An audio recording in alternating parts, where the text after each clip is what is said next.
अस्सलाम वालेकुम नाजरीन, तासु गोरे अब्बासिन खबर ज़ैम शाहिद जान ज़ेब त खबर सर टेकी په پېښور او نورو میداني علاقو کې تخنۍ چوټیانې پای ته ورسېدي.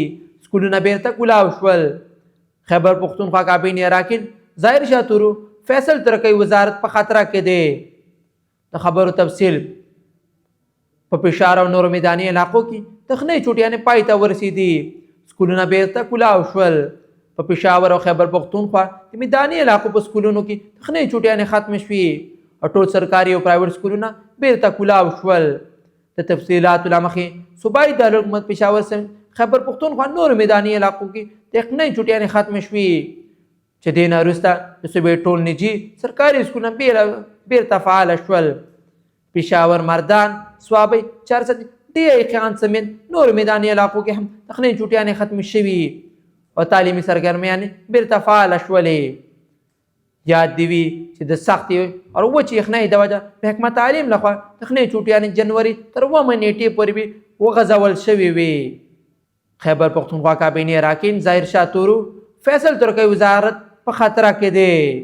د پاکستان تحریک انصاف پی ټی آی پارلیماني پارټۍ په غونډه کې د خیبر پښتونخوا 2 وزیران ظاهر شاه تورو وزیر خوراک او فیصل ترکی وزیر تعلیم د وزارتونو د خطرې په خبرونه مخې ته راغلي دي.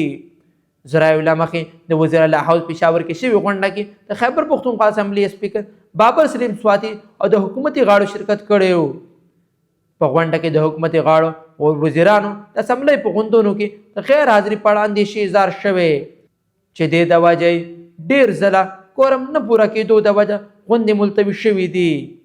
په غونډه کې د غیر حاضر وزیرانو د هغو قلمدانانو اخیستو په اړه خبرې وشوې. د پارټۍ ذرایع په مطابق دواړو وزیرانو په خلاف شکایتونه ترلاسه شوي وو. د خیبر پښتونخوا وزیر اعلی علي امین ګنډپور د اسمبلۍ غونډو کې د اراکینو غیر موجودګۍ په اړه سخت ناراضګۍ اظهار وکړو او په واضح ویل چې غیر حاضر غاړو تنخواګانې به کمې شي.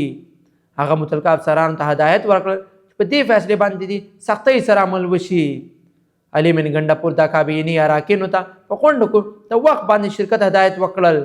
ویل چې غیر حاضري به د منلو نه وي. په غونډه کې وزیر اعلی د اپیکس کمیټې د فیصلو په اړه هم پارلیماني پارټۍ ته معلومات ورکړل. داسې مزید خبرونو لپاره اباسین خبر لایک او سبسکرایب ضرور کوئ.